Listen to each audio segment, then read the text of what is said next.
조금 있으면 너희가 나를 보지 못하겠고 또 조금 있으면 나를 보리라 하시니 제자 중에서 서로 말하되 우리에게 말씀하신 바 조금 있으면 나를 보지 못하겠고 또 조금 있으면 나를 보리라 하시며 또 내가 아버지께로 감이라 하신 것이 무슨 말씀이냐 하고 또 말하되 조금 있으면이라 하신 말씀이 무슨 말씀이냐 무엇을 말씀하시는지 알지 못하노라 하거늘 예수께서 그 묻고자 함을 아시고 이르시되 내 말이 조금 있으면 나를 보지 못하겠고 또 조금 있으면 나를 보리라 함으로 서로 문의하느냐 내가 진실로 진실로 너희에게 이르노니 너희는 곡하고 애통하겠으나 세상은 기뻐하리라 너희는 근심하겠으나 너희 근심이 도리어 기쁨이 되리라 여자가 해산하게 되면 그 때가 이르렀으므로 근심하나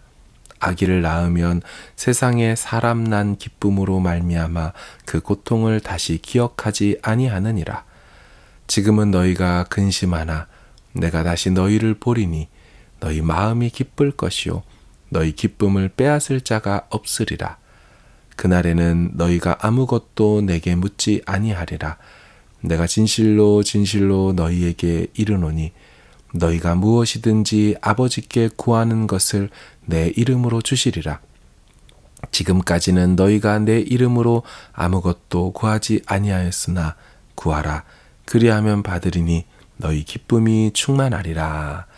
아멘. 예수님은 제자들과 이 공생의 전도 여행을 하시면서 수차례 자신의 순환과 고난, 죽음, 부활을 말씀하셨습니다. 근데 제자들은 좀처럼 그 말씀들을 이해하지 못했고 또 받아들이지도 못했습니다.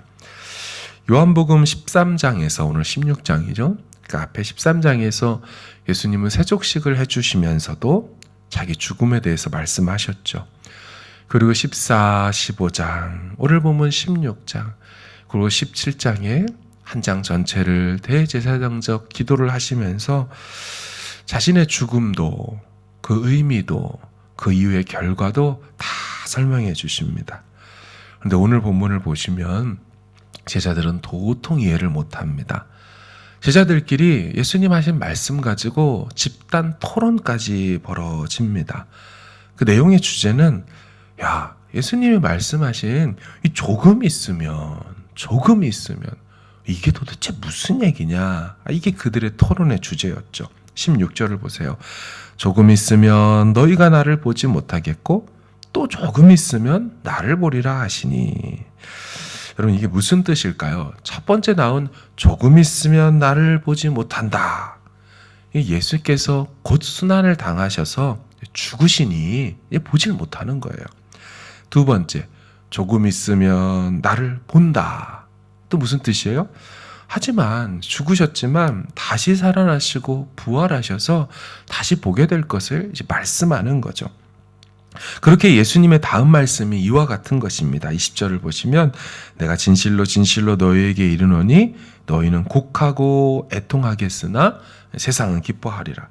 너희는 근심하겠으나 너희 근심이 도리어 기쁨이 될 거다. 그러니까 첫 번째, 조금 있으면 나를 보지 못한다. 왜요?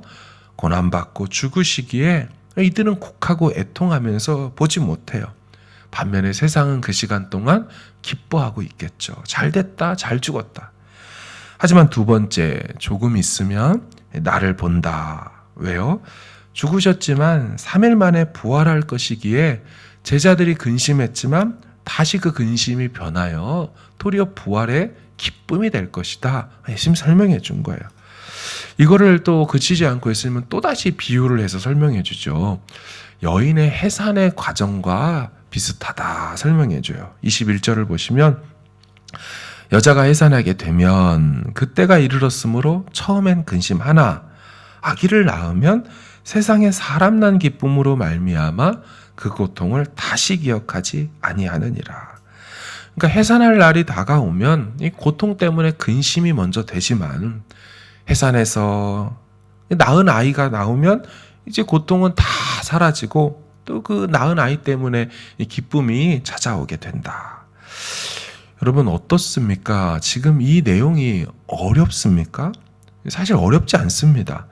주님이 고난당하고 그러다 십자가 달려 죽으니 제자들은 당연히 두렵고 고통스럽죠. 하지만 다시 살아날 거니까 근심 걱정 두려움 다 지나가고 충만한 기쁨 될 거다.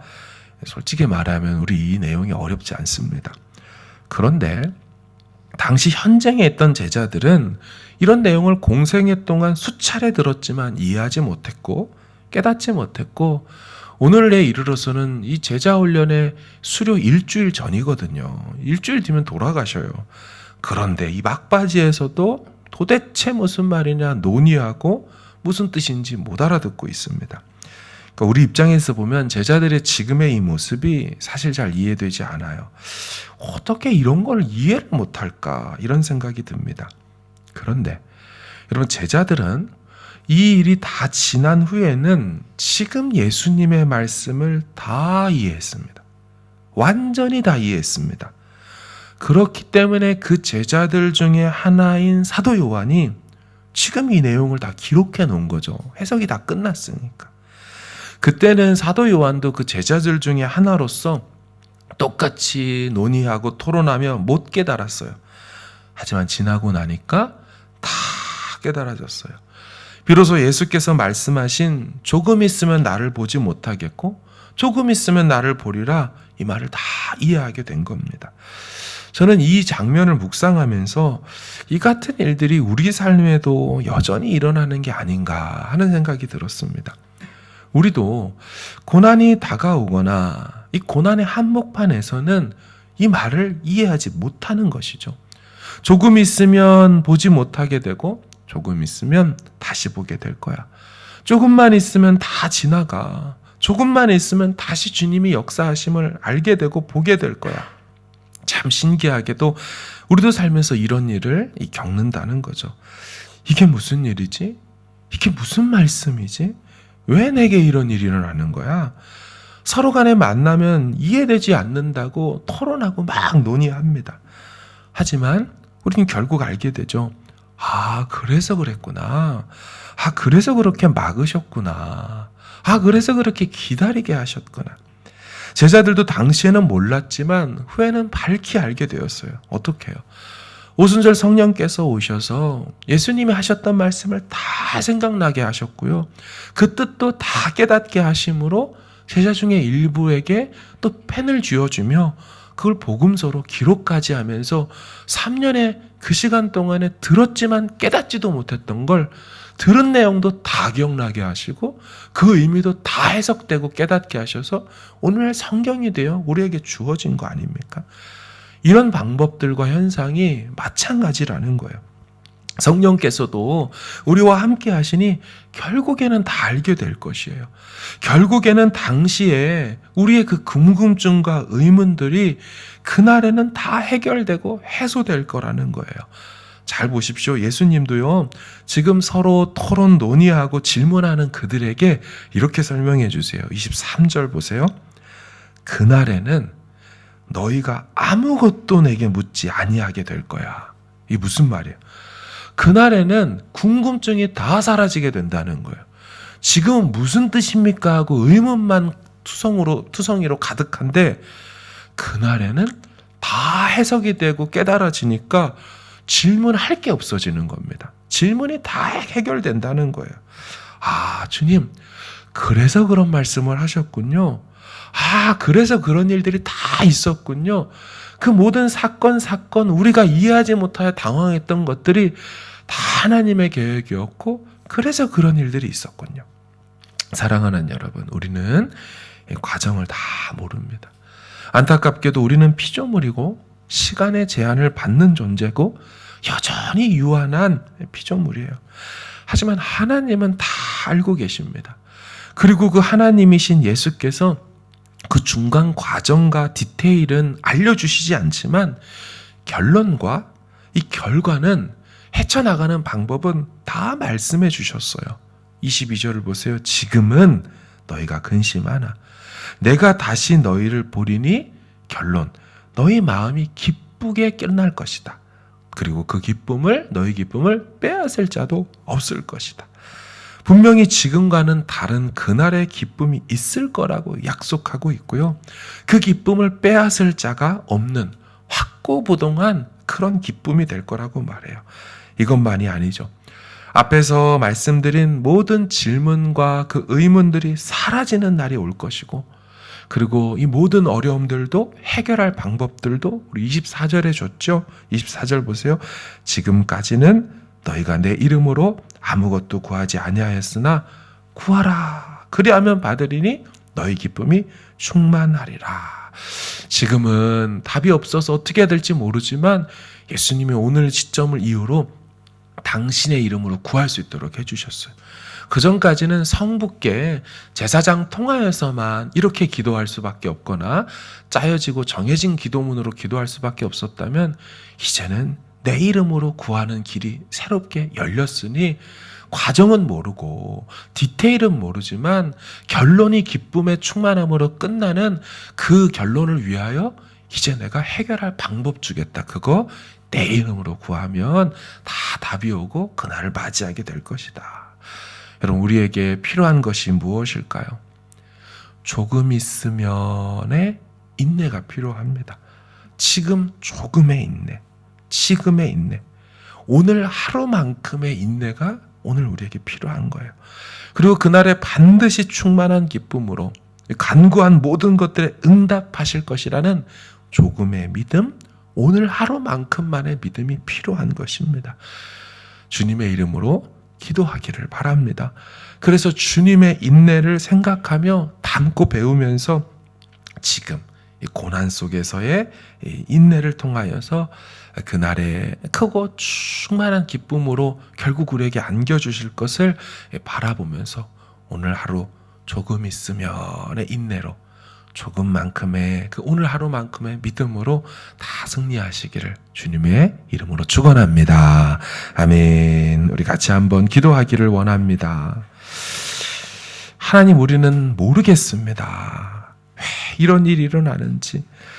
지나고 나면 다 성령께서 깨닫게 하셔서 이해되지만 저희는 무지하고 우매한지라 도무지 이해가 되지 않습니다. 그러니 조금 있으면의 인내와 오늘 하루만큼의 믿음을 달라고 우리 같이 기도하시고, 결국에 예수 이름으로 다 응답되고 예수님 뜻 안에서 정말 이루실 그 완벽하고 온전한 결말을 위하여서 오늘 또 기도로 승리하길 바라요. 우리 함께 가지고 나오신 기도 제목으로 기도하시고 평안히 돌아가시길 바랍니다. 기도하겠습니다.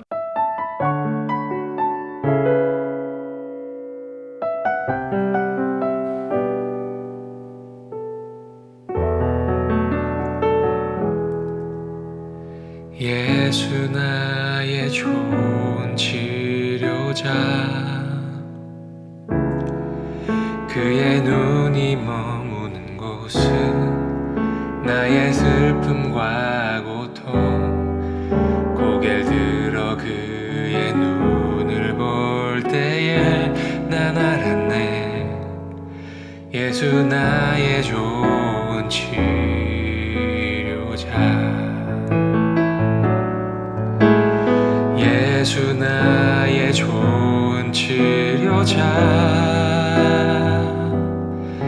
그의 손길이 닿는 곳은 나의 상처와 아픔, 영원히 흐를 것 같았던 눈물 다 멎었네. 예수 나의 치료자.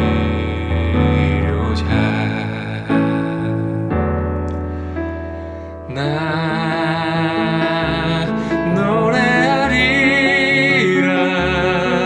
전한 나를 돌아보신 구세주를 찬양해. 하늘 닿는 곳까지 내 손 들리라. 예수 나의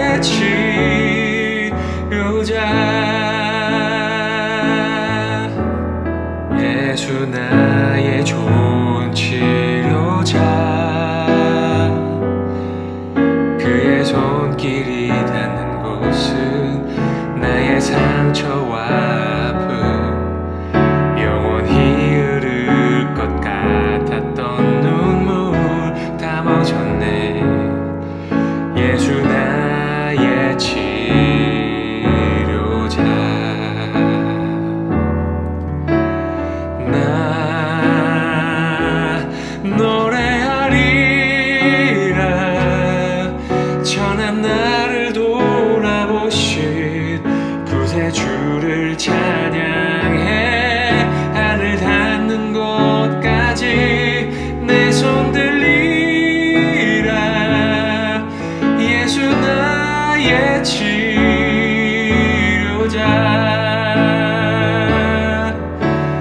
나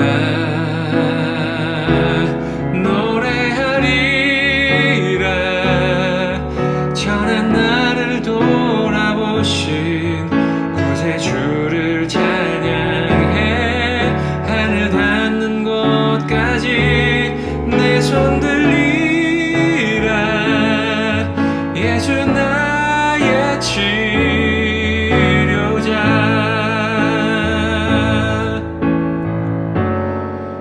어떤 어려움도 깊은 절망도 수많은 괴로움과 슬픔도